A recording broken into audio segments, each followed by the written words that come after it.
देश और प्रदेश में जो कांग्रेस लोकतंत्र की हत्या की बात करती है, शायद उन्होंने आपातकाल नहीं देखा है, जब देश की तत्कालीन प्रधानमंत्री इंदिरा गांधी ने हजारों कार्यकर्ताओं को बिना किसी जुर्म के जेल में डाल दिया था और संगठनों पर प्रतिबंध लगा दिया था।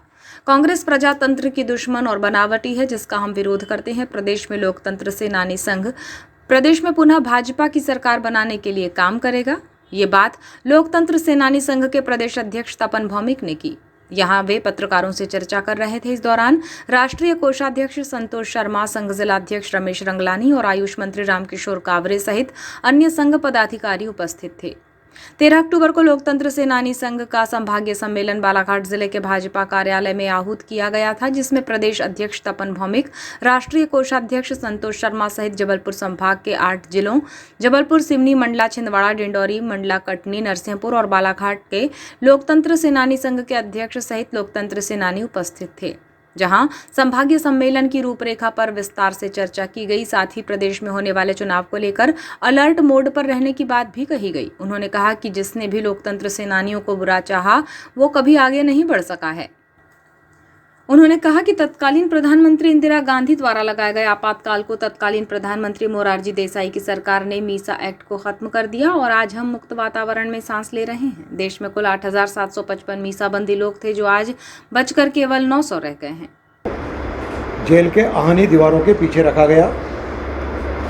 5 संगठनों पर प्रतिबंध लगा दिया गया।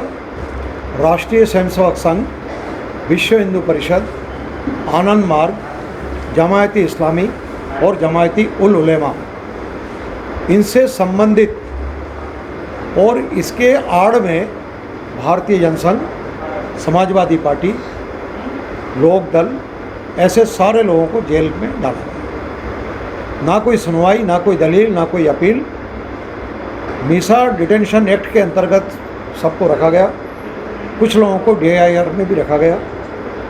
वर्तमान में हमारे मुख्यमंत्री शिवराज सिंह जी चौहान मात्र 11वीं में पढ़ते थे, 16 साल की उम्र में आपको भी जेल में रखा गया।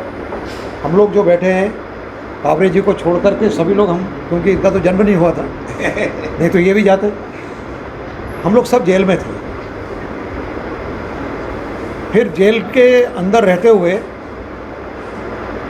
18 मार्च 1977 में इस देश में चुनाव की घोषणा हुई। उस दिन मत गिरे और संपूर्ण भारत में कांग्रेस को एकदम समाप्त करके और जनता पार्टी जो बनी, उस जनता पार्टी की सरकार आई। जनता पार्टी की सरकार में मोरारजी देसाई देश के प्रधानमंत्री बने और एक प्रकार से इमरजेंसी का अंत हुआ और तत्कालीन भारत सरकार के प्रधानमंत्री मोरारजी देसाई ने इस मीसा एक्ट को हमेशा हमेशा के लिए समाप्त कर दिया और आज हम लोग सब शुद्ध वातावरण में जी रहे हैं। लोकतंत्र सेनानी संघ के प्रदेशाध्यक्ष तपन भौमिक ने आगे कहा कि मुख्यमंत्री शिवराज सिंह चौहान ने मीसा एक्ट के शिकार होने के बाद 16 साल की उम्र में गिरफ्तारी दी और पुलिस वालों की जमकर लाठियां भी खाई। 2003 के बाद न केवल प्रदेश की सरकार का बजट बढ़ा, बल्कि प्रदेश की प्रति व्यक्ति आय के साथ ही औद्योगिक विकास भी तेजी से आगे बढ़ा है। आज प्रदेश शिक्षा, स्वास्थ्य, सड़क और हर क्षेत्र में आगे बढ़ रहा है। 1,26,755 करोड़ का बजट पास हुआ, आपको मालूम है? तो ये जो राशि है, ये राशि जो विकास में खर्च किया जा रहा है, केवल बजट से हम पता लगा सकते हैं कि मध्य प्रदेश किस पायदान पे खड़ा है। एक एक विषय अगर आप लेंगे, मैं अब छोटा सा एक केवल उदाहरण दे रहा हूँ, इसमें मैं पूरा आपको बता सकता पर वो विषय नहीं है। मध्य प्रदेश में 0.68% औद्योगिक विकास था, 1% भी नहीं, 0.68% औद्योगिक विकास दर। इस वर्ष 2022-23 में औद्योगिक विकास दर 24% औद्योगिक विकास दर। प्रति व्यक्ति आय 2003 से पहले मात्र 7,555 रुपये का था, जो इस साल 64,000 रुपये प्रति व्यक्ति आय प्रति वर्ष आया है। इस प्रकार से धीरे धीरे आप जिस भी क्षेत्र में जाएंगे, एजुकेशन में देख लीजिए आप, 1,22,000 प्राइमरी स्कूल है हमारे मध्य प्रदेश में। क्या हो क्या रहा है ये विकास की? अगर आप चिंता करोगे तो आप, चूँकि आप पत्रकार हो, आप सब जगह घूम सकते हैं, देख सकते हैं। और उसमें 1,27,00,000 बच्चे अध्ययन कर रहे पढ़ रहे हैं। मध्य प्रदेश में 6 यूनिवर्सिटी थी, मात्र 6 यूनिवर्सिटी शासकीय क्षेत्र में। आज 24 यूनिवर्सिटी शासकीय में है और 18 यूनिवर्सिटी प्राइवेट। लोकतंत्र सेनानी संघ के प्रदेशाध्यक्ष तपन भौमिक ने कहा कि कमलनाथ की सरकार ने मीसाबंदियों को मिलने वाली जयप्रकाश सम्मान निधि बंद कर दी और प्रदेश में असली और नकली मीसाबंदियों की पहचान प्रशासनिक अधिकारियों से कराई, लेकिन प्रदेश में उन्हें एक भी नकली मीसाबंदी नहीं मिला।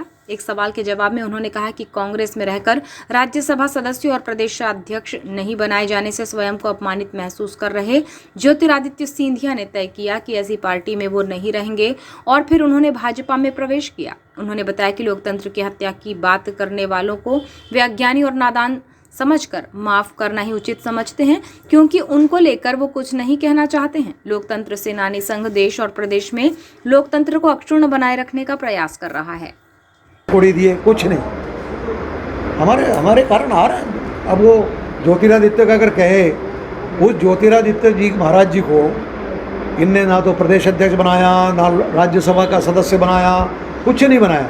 तो जब वो अपमानित महसूस कर रहा है और अपमानित महसूस होकर के हमारे पास आए, उनको मिला लेना कौन सा पाप है भैया? वो कांग्रेस नहीं है, वो हमारे कार्यकर्ता है। उनको पार्टी से निकाल दिया गया, चुनाव जीत के हमारे साथ है भाजपा में। ये तो चलता रहेगा, ये तो मान सम्मान वाली बात है और हमारा व्याप है।